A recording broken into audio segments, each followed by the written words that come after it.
পীরগঞ্জে সমতল ভূমিতে বসবাসরত অনগ্রসর ক্ষুদ্র নৃগোষ্ঠীর জীবনমান উন্নয়নে প্রাণী সম্পদ দপ্তরের উদ্যোগে ছাগল ও প্রয়োজনীয় উপকরণ বিতরণ করা হয়েছে।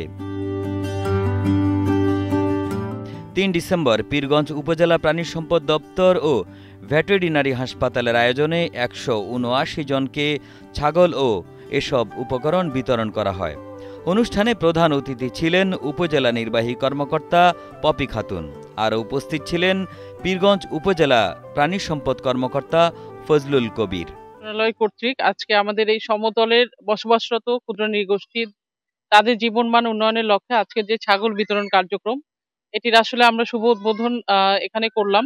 একমাত্র স্মার্ট সিটি বসুন্ধরা, আধুনিকতায় এক ধাপ এগিয়ে। তো এখানে আমরা একটু আগে জেনেছি আমাদের এখানে প্রাণী সম্পদ অফিসারের মাধ্যমে যে আমরা ১৭৯ জনকে আমরা ছাগল বিতরণ করছি। আসলে সরকার প্রত্যেক মানুষের পাশে আছে। আমাদের এই প্রোগ্রাম কিন্তু জানান দেয় যে তারা ক্ষুদ্র নৃগোষ্ঠী বলে বা তারা সমতলে বসবাসরত, তাদের পাশে আসলে কোনো একটা সামান্য উপকরণ দিয়ে হলেও তাদের জীবনযাত্রার মান যেটি আছে এটিকে উন্নত করা এবং একই সাথে তাদেরকে মূলধারায় আনাই কিন্তু সরকারের মূল লক্ষ্য।